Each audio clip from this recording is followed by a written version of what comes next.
Yo guys, how's it going? It's Farqar. So today we have got the AN-94 assault rifle, open brackets AK-47 close brackets, gold guide. Okay, so while we've got the camouflage hidden up in the background, I'll fire through the stats.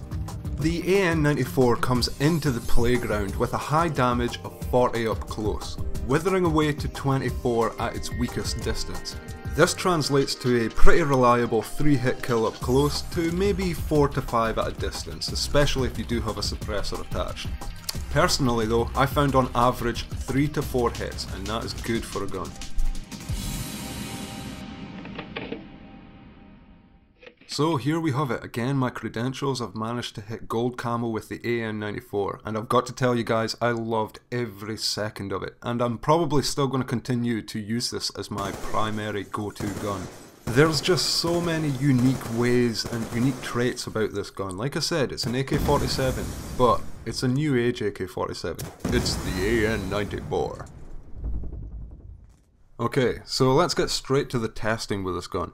Now, the biggest advantage with the AN-94 is its most unique attribute. Now, the first 2 bullets of every consecutive burst, now that's if you hold the trigger for 3+ bullets or more, you know, and then bring off, like maybe stop at 5 or 6 for controlled fire. But the first 2 bullets of each burst with this gun, and it's unique to this gun only, fire quicker than the bullets that follow.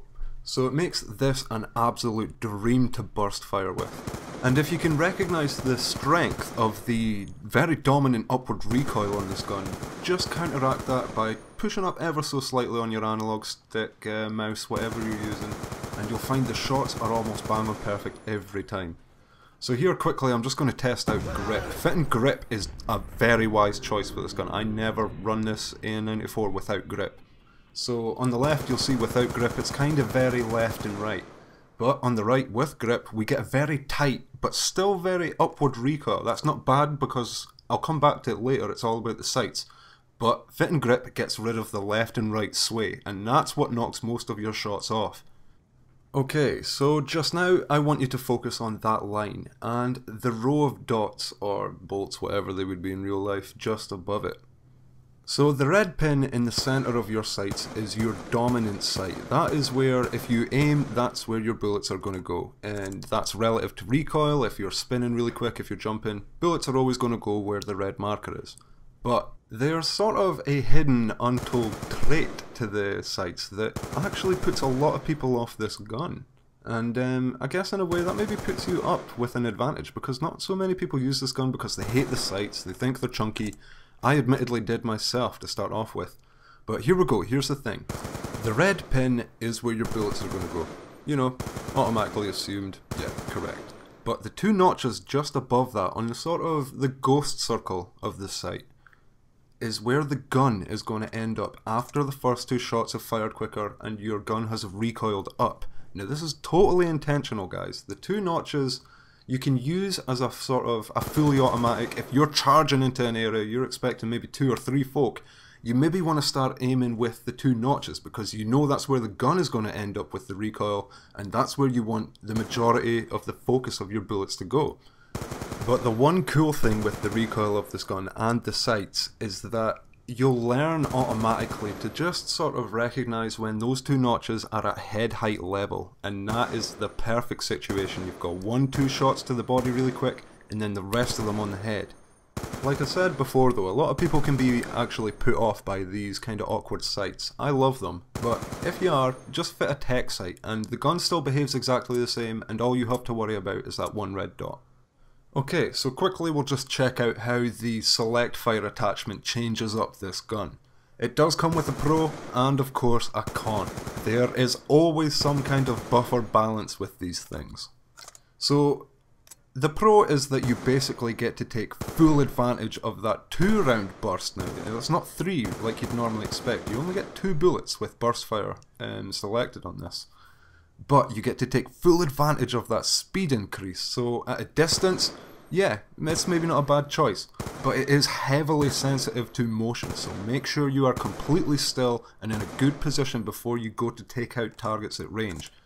Now, the con of select fire, and this applies to most guns, is that you will actually be given a higher recoil than if you didn't have select fire fitted in fully auto mode. So when it comes to closer engagements, you've got to be careful you don't have that same response and accuracy.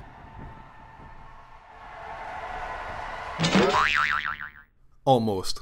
I will get it one day. Okay, enough fun and games, let's see how this thing works on the field. So the AN-94 is one of the higher damage and the last assault rifles that you unlock. So to bring it down to earth, it's been given what I'm going to call an average RPM. That comes in at 600 RPM, rounds per minute, which makes it not exactly the best choices for super up close engagements, but you'll be surprised how many times it actually does save the skin on your ass. Okay, so this is what I like to call more of an objective based gun. It is a gun that I'll show you later on that you can actually get really far rushing about if you know where the enemies are coming from, but it's not the quickest reacting gun. It has quite a slow reload time of, I think it's just under 2.4 seconds without any enhancements. So unless you choose to run extended mags or a quick reload in a scavenger setup, you're going to find yourself needing a lot of cover. You're not going to play more campier, but you're just going to have to play a little bit more reservedly. You know, spare those bullets and find places to reload. So this was the first gun I said before that I felt most confident with actually, you know, achieving the higher kill streak rewards. And this is going to actually be the setup that I'm just going to use from now on because it works that well. So to start off with, you can see we've got hardline. Now, I chose hardline. Normally I wouldn't choose hardline, I'd maybe go for lightweight. But because I've got the stock attachment, I know that I'm going to be quick round corners anyway. I don't need to worry too much about dodging bullets, and I've got the added accuracy of having stock on. Like here, I'm already down sights before I'm round the corner and I see that enemy, so I am the most ready I can be to take them out. And that is what wins most of the gunfights in this game. Also fitted, I've got foregrip, like I said before, completely essential with this AN-94 because the recoil is just that of the AK-47. It is crazy, it is upwards, it is left and right. Foregrip brings that down, still gives you that headshot recoil advantage, completely eliminates left and right spread. So I've never not got that on. What else as well? Suppressor, of course. The suppressor is an absolute must for me. Stay off the radar, it lets you creep up behind people, especially in objective modes. You're going to want to have a suppressor because as soon as you ring that doorbell on their radar, people are going to come for you. They come from all directions, all kinds of crazy spawn points. So a suppressor just helps me keep away from that. I don't have to deal with it. An absolute must. What else as well is worth mentioning? Yep, the scavenger and black hat trick is quite good. One black hat will actually take out a UAV, keeps you off the map even better without ghost. As soon as you run over a sort of scavenger package, it refills again. Now this works again with C4s and all that, so it's up to yourself. If you want to mix it up, get rid of the tactical and take on a lethal, it just replenishes and replenishes, and you get another 30 bullets or whatever it is from that scavenger pack to just carry on, keep the carnage going. This is my mate, by the way. He would kick my ass if I didn't put this in, so there we go. Ode to gods. Right. I'll gen you up a little bit on my killstreak choice here, my killstreak reward choice. You can see I've just made my way through the stealth chopper. Now that's the essential point. You do all the hard work with a great gun, and then the chopper leads you on to the higher killstreak rewards. You can start off using a UAV if you feel like you need to know where the people are, but generally somebody else in your team will have a UAV equipped. Of course, once your chopper's up in the air, that's not going to be enough to take you right to the top, like in my case the Warthog and then the dogs. You have to get involved still, but play it a little bit more safe. You are now killing people at maybe 3 or 4 times the rate. But on your own it would take ages, so even 3 or 4 times quicker, it's still going to take a little while, just keep that in mind.